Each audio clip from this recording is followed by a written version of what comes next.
Alright, hello and welcome to this video on transformations to the x values. Okay, so I know that some of you have been struggling with what to do with the x values. So this video is going to cover all the transformations to the x values.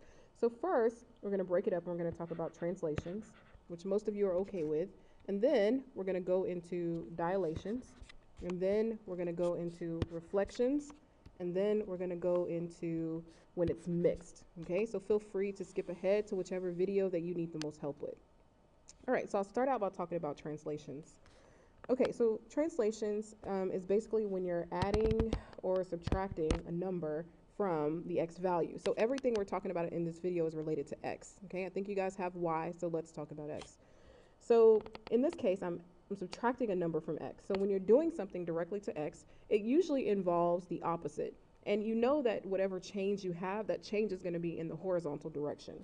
So all transformations to x values basically result in a change in the horizontal direction. Okay, so if I subtract a number, right, remember also that whatever I do to x, it's usually the opposite of what you would think. So for instance, if I subtract 3 from x, you would normally think that it goes to the left, but actually it goes to the right. So if I graph this parent function, right, this is a quadratic, and the parent function is y equals x squared. So it's important to identify that first.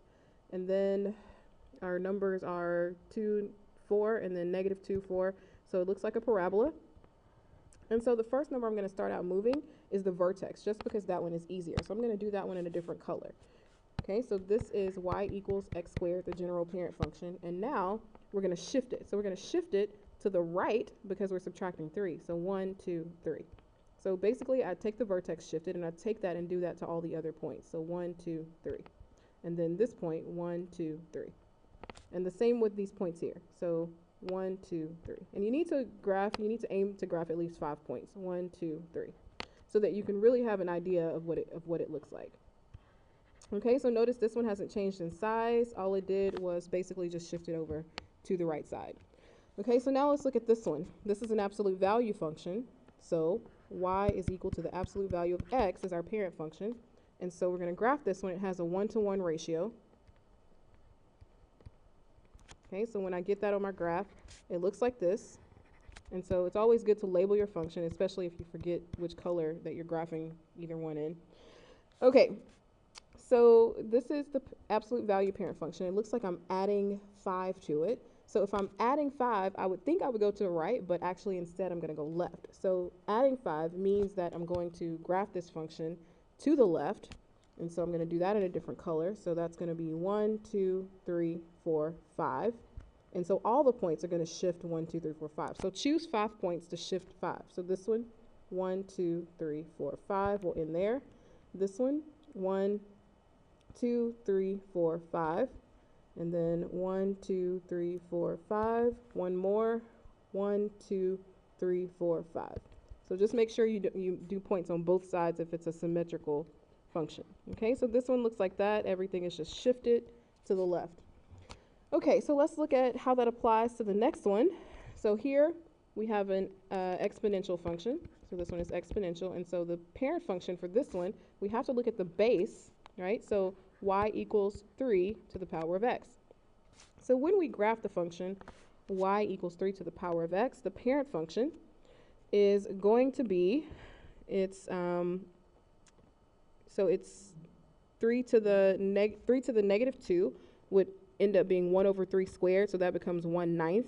Okay, hopefully you remember that from last unit. 3 to the negative 1 becomes 1/3.